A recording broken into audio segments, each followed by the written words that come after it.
శ్రీరామ జయం. జ్యేష్ఠ పౌర్ణిమ ఏరువాక పౌర్ణిమ. అలాగే భద్రాచలంలో శ్రీరామచంద్రమూర్తి వారి ఆలయంలో జ్యేష్ఠాభిషేకం, ఇది ఈనాటి ప్రత్యేక అంశం. తిరుమలలో శ్రీవారి ఆలయంలో కూడా రామచంద్రమూర్తి వారి వేంచేపు చేసి ఉన్న సందర్భంగా శ్రీవారి ఆలయంలో కూడా జ్యేష్ఠాభిషేకాన్ని మహాఘనంగా నిర్వహించే క్రమంలోనే భద్రాచలంలో కూడా ఈ ఆచారం ప్రారంభమైనటువంటి నేపథ్యంలో జ్యేష్ఠ పౌర్ణిమ అంటే ఏమిటో తెలుసుకునే ప్రయత్నం చేద్దాం. ఇది ఏరువాక పౌర్ణిమ. పూర్వకాలంలో వ్యవసాయం చేసే నిమిత్తమై రైతు పొలానికి వెళ్ళాలి. ఆ పొలం మనకు వ్యవసాయాన్ని ఫలసాయాన్ని అందించే విధంగా శుభముహూర్తంలో మనం ఆ పొలంలో కాలు పెట్టాలి.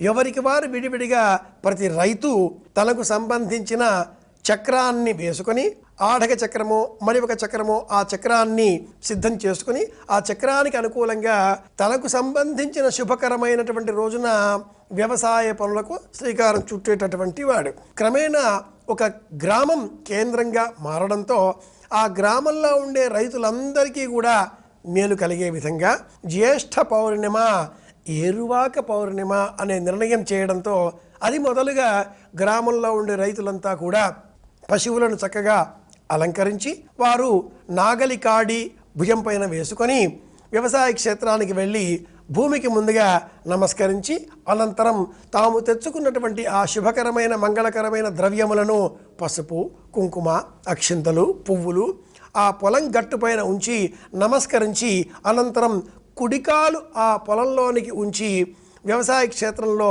తాము స్వయంగా దిగి ఆ పొలాన్ని దున్నే నిమిత్తమై ఆ రెండు పశువులను ఆ నాగలికి బిగించి వ్యవసాయ క్షేత్రాన్ని దున్నడానికి శ్రీకారం చుట్టేటటువంటి వారు.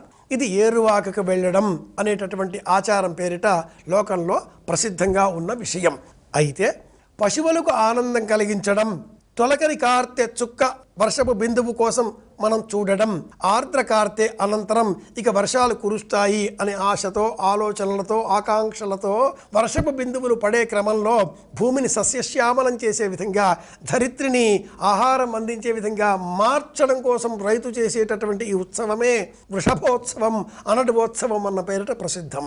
వృషభాలను పూజించాలి.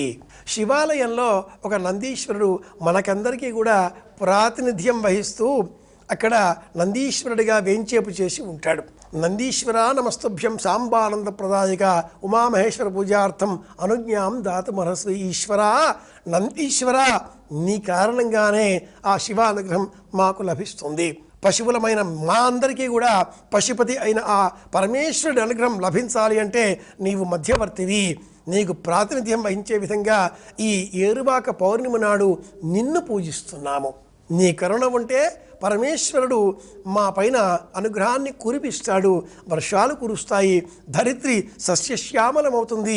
వర్షములతో ఈ భూమి చక్కటి పాడి పంటలను మాకు అందించేదిగా మారుతుంది. ఆకాశాద్ వాయు, వాయోరగ్ని, అగ్నేరాప, ఆప పృథివీ, పృథివ్యా ఓషధయ, ఓషధేభ్యోన్నం అన్నాత్ పురుష. ఇది ఉపనిషద్ వాక్యం. వర్షం కురిస్తే కసబు పెరుగుతుంది. కసబు తిన్న ఆ పశువు మనకు పాలను, పాడిని అందిస్తుంది. ఈ నేపథ్యంలో వ్యవసాయదారులకు అతి ముఖ్యమైనటువంటి ఈ పండగ ఏరువాక పౌర్ణిమ. పశువులను గౌరవిద్దాం, రైతును గౌరవిద్దాం, సనాతనంగా ఉండే మన పండుగలను వాటి పరమార్థాన్ని తెలుసుకొని ఆచరిద్దాం. వ్యవసాయదారుడు ఉంటేనే ఈ భూమికి, ఈ ప్రపంచానికి, మనకందరికీ రక్ష. దేశం సుభిక్షంగా ఉండాలి అంటే వ్యవసాయ రంగం అద్భుతంగా రాణింపులోనికి రావాలి, వృద్ధిలోనికి రావాలి. వ్యవసాయదారుల పండుగ అయిన ఈ ఏరువాక పౌర్ణిమని పరమాద్భుతంగా మనము నిర్వహిద్దాం. అందరి క్షేమాన్ని కోరదాం. మళ్ళీ కలుసుకుందాం. శ్రీరామ జయం.